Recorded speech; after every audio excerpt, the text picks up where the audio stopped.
प्रधानमंत्री नरेंद्र मोदी ने हाल ही में सनातन को लेकर कहा है कि जो लोग सनातन का अपमान कर रहे हैं उनको देश की जनता जवाब देगी। सवाल यह है कि जनता इसे किस तरीके से देखती है। बातचीत की शुरुआत करते हैं। क्या नाम है साहब आपका? सुनील गुप्ता। तो गुप्ता जी, 2024 का चुनाव आ रहा है और इस चुनाव में तड़का लग गया धर्म का, सनातन का। इसे कैसे देखते हैं आप? ये जो भी चीज़ें वहाँ तमिलनाडु में जो स्टालिन के बेटे ने जो बयान दिया है, ये बहुत ही दुर्भाग्यपूर्ण बयान है और इससे पूरे हिंदुस्तान के अंदर जो हमारे हिंदू और सनातन धर्म को मानने वाले हैं उनमें बहुत बड़ा रोष है और उसको चुनाव में इसका असर आने वाले दिनों में ज़रूर पड़ेगा और उससे भारतीय जनता पार्टी को फ़ायदा मिलेगा। तो आपको लगता है कि जितना भी हिंदू मुस्लिम होगा, धर्म की बात होगी, उससे बीजेपी को फायदा होगा? बीजेपी तो सबको साथ लेकर चल रही है, सबका साथ सबका विकास। वहाँ हिंदू मुस्लिम की तो कोई बात नहीं है, जितनी योजनाएं चल रही हैं सबके लिए चल रही हैं। लेकिन मुस्लिम और दलित समाज के लोग खासकर इससे खुश नहीं है। नहीं, ऐसा नहीं है, ये आप ही तो कह रहे हैं। नहीं, मैं तो रोज जनता के बीच रहता हूँ, मैं आपको वीडियो भी दिखा सकता हूँ। सबको राशन मिल रहा है, हर महीने मकान मिल रहे हैं, आपका गैस का कनेक्शन मिल रहा है, क्या नहीं मिल रहा सब गरीब को? ठीक है, क्यों भाई साहब, क्या चल रहा है देश के अंदर? बस जो कह रहे सही कह रहे बड़े भैया, ये खुद राजनीति से जुड़े हुए हैं, सारा दिन पब्लिक के बीच में रहते हैं। बस कोई ऐसी योजना नहीं जिसमें मुसलमान भागीदार ना हो या उनको अवॉइड किया जा रहा, सबको बिल्कुल बराबर का हक दिया जा रहा है। ये तो एक इनके जो नेता हैं इनको बरगलाते हैं, वो जो अनपढ़ आदमी बातों में आ जाता है। यूँ तो हमारे अक्सर बैठे हुए आपको ज़्यादा अच्छा। मुस्लिम ये कह रहे हैं कि देश के अंदर नफरत। मुस्लिम की बात कर रहा हूँ, उनकी तो कोई वैल्यू नहीं है जो पढ़े स्कूल में नहीं गया कभी। नहीं, वोट तो वो भी देते हैं भाई साहब, वोट तो भाई साहब वो भी देते हैं। वोट उन्हें पता ही नहीं है हमारा वोट किसके फायदे में जा रहा है, किस वोट को देने में फायदा, कहाँ देने में फायदा, उनको पता ही नहीं है। एजुकेशन की तो आदमी को सवारती है, 70% अनपढ़ है। कितने प्रतिशत मुसलमान आप मानते हैं कि वो बीजेपी को वोट देते होंगे? वोट तो बीजेपी के हक में उनका कम जाएगा, इसमें समय लगेगा। जैसे अभी 100 में से लगभग कितना प्रतिशत? अगर 10% भी चला गया तो 20% का फर्क पड़ता है ना। अगर 10% भी भाजपा में चला गया तो 20% हो गया, 10 उधर जाना था, 10 इधर बढ़ गया। लेकिन 80% मुसलमान आज भी आप ये कह रहे हैं कि विपक्ष को वोट देता है। वो उनकी मजबूरी समझ लो या मुल्ला की भड़काऊ बातें समझ लो, जो अपने फेवर में करना चाहते हैं। इनको मुल्लाओं को अपने फेवर में करके क्या फायदा मिलेगा? लोग फेवर में करते हैं अपनी रोजी रोटी चलाने के लिए। जो अनपढ़ आदमी है, बेवकूफ आदमी है, वो उनकी बातों में आ जाते हैं। नहीं तो जो सिक्योर माइंडेड है ना, वो हिंदू को देखता है ना मुसलमान को। बस आपको लगता है बीजेपी मुसलमानों के लिए फायदेमंद है? बीजेपी मुस्लिमों के लिए फायदेमंद है? हाँ, फायदेमंद है, सब योजना मिल रही है उन्हें। लेकिन मुसलमान जितनी बुराई कर रहा मोदी की, उतना बीजेपी जीतती रही।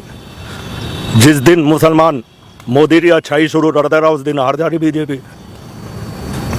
सारी वोट बैंक बराबर हो जाएगा ना। अब यही तो मुसलमान कहते हैं कि बीजेपी हिंदू मुस्लिम करती है। चुनाव आ रहा है, अब हिंदू मुस्लिम शुरू हो गया, इसलिए बीजेपी को जीतना है। नहीं, सोच क्या है, अभी स्पोर्ट कोटे की भर्ती हुई है यूपी के अंदर।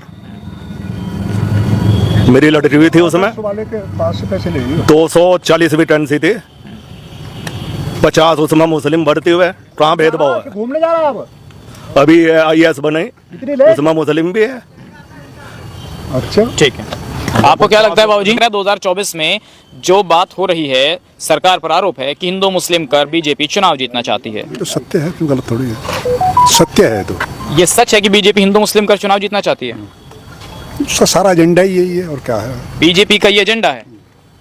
तो भाई साहब बैठे, देखो, सबका साथ सबका विकास। विचार है, अपने अपने विचार हैं सबके, मेरे विचार नहीं है ऐसे। फिर उनकी योजनाएं उपलब्धियां बहुत हैं, काम बहुत करा मोदी ने। नहीं, भाई साहब तो कह रहे हैं कोई उपलब्धि नहीं है। अपनी अपनी सोच है, उपलब्धि तो नजर आ रही है। आप थोड़े दिन आपको नजर आएगी तोड़ फोड़, लेकिन इसका मजा भी तो लेंगे हम। बताइए, इतने पुल, इतनी सड़कें कब बनी, इतने टोल। 37 किलोमीटर रोज सड़क बन रही है, 37 किलोमीटर एक एरिया में। क्यों जी, आपको लग रहा है सड़कें बन रही हैं तो लोग कह रहे हैं कि टोल भी तो ले रहे हैं? मनमोहन सिंह के समय में 15,000 किलोमीटर सड़क बनी थी और मोदी जी के राज में 12,000 किलोमीटर सड़क बनी है। अब तक अब तक है आंकड़ा आपके पास है? नहीं, जो मनमोहन सिंह ने अपने टाइम में बनाई है वो 15,000 और इनके यहाँ 12,000 बनी है। तो क्या सब कुछ दिखावा हो रहा है देश में? अभी तो सब कुछ दिखाई दे रहा है, क्या हो रहा है क्या नहीं हो रहा। हाँ जी, हक साहब, अब आप भी बता दीजिए, क्या कह रहा है 2024 में आपका हक? मैं तो कुछ नहीं, ये तो बात करो, तो अपने मन की बात करो। ये तो वैचारिक। आपका क्या नाम है, पहले आप नाम बता दीजिए। मेरा नाम फैजुल हक है। अच्छा, फैजुल हक साहब, देखिए, मैं इतना मुसलमानों में रहता हूँ ज़्यादातर। अभी मैंने सबसे पहला सवाल उनसे यही पूछा था और लोग कह रहे हैं कि सबसे ज़्यादा लाभ योजनाओं का मुसलमान ले रहे हैं, लेकिन जब वोट की बारी आती है तो उन्हें राहुल गांधी और अखिलेश यादव दिखते हैं। बस वोट तो ऐसा है, हम कहीं भी वोट देते हैं तो भाई साहब जब बीजेपी को ही जाता है। बस हमने तो ये देखा है, मतलब आप कहीं भी ठप्पा लगाएं, कांग्रेस पे लगाएं कि साइकिल पे, तो वोट कमल पर जा रहा है। कमल पे जा रहा है, तो हेरा फेरी हो रही है। तो इसका मतलब ये है कि ईवीएम में गड़बड़ है। गड़बड़ है बिल्कुल। तो ये जो बैठे हैं इनको, हाँ जी, ईवीएम में गड़बड़ कर रखी है आप लोगों ने। ये घोसी में चुनाव होगा, वहाँ क्या होगा?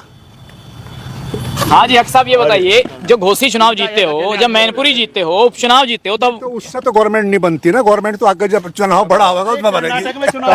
कर्नाटक में हुआ, कर्नाटक में चुनाव हुआ, हिमाचल में हुआ, वहाँ ईवीएम सही थी, मशीन सही थी अच्छा क्या? ये बताओ, राजस्थान में चुनाव हुआ, हिमाचल में चुनाव हुआ, राजस्थान में पहले चुनाव हुआ था, अभी देख लीजिए तो और भी राज्यों में चुनाव होंगे, तो वहाँ ईवीएम नहीं है क्या? ऐसा है ना, मेन है सेंट्रल की गवर्नमेंट, सेंटर जीतना जरूरी है, सेंट्रल से डिसाइड होता है कि अब छोटी छोटी स्टेट जिता दो, मोदी जी फिर अपन सेंटर में जीत गए। अच्छा ये सेटिंग चल रही है क्या देश के अंदर कि आप सेटिंग से जो है छोटे छोटे राज्य कांग्रेस को दे दीजिए, देश हम रखेंगे? ऐसा संभव हो सकता है, आपको लगता है ऐसा? ऐसा ही तो वैसे आपका मन कहाँ है वोट देने का 24 में? उन्होंने बता दिया। बस मन तो कहीं भी मतलब वोट दे कह भी दें, नहीं पा रहे बेचारे। आप उनसे मत डरिए भाजपाइयों से, आपको जो बोलना है बोलिए। कोई बात नहीं। सही बात कह भी नहीं पा रहे। अच्छा ये भाजपा से जुड़े हुए हैं क्या? हैं? भाजपा से जुड़े हुए हैं, आपको डर लग रहा है क्या बोलते हुए? आप बोलिए जो आपको बोलना है। नहीं, डर की कोई बात नहीं है, हमें तो यही लगा है कि हम वोट कहीं पे दें तो हमारा वोट भाजपा को ही जाएगा। देखो जी ईवीएम कहाँ भाई साहब, आपको क्या लगता है जी, वोट कहीं भी डाले जाइएगा बीजेपी पर? नहीं जी, ऐसा नहीं है। बहुत सारी स्टेट्स में इलेक्शन हुए हैं, उसमें भी हमने देखा है कि भैया कहीं पे कोई भी ना रहे, कहीं पे कोई भी ना रहे। तो इस प्रूफ कि हाँ भाई ईवीएम में तो कोई घोटाला है नहीं। बाकी जो घमंडिया आंदोलन शुरू हुआ है इनका, उस पर जरूर कर्ब लगेगा थोड़े टाइम बाद, ऐसा प्रतीत होता है। जैसे सीटों की बंटवारा होगा उस ड्यूरेशन में शायद ये फिर से बिखर जाएंगे। तो कौन लग रहा है देश में प्रधानमंत्री बने? अनडिस्प्यूटेड मोदी। अभी इस टाइम तो मोदी की जरूरत है। अभी वजीर अंदर चुनाव हुआ, चुनाव के टाइम ही अपोजिशन वाले चुनाव के पास रहे, डीआईजी के पास रहे, हेरा फेरी हो रही और अब जीत रहे, उसके बाद कुछ नहीं।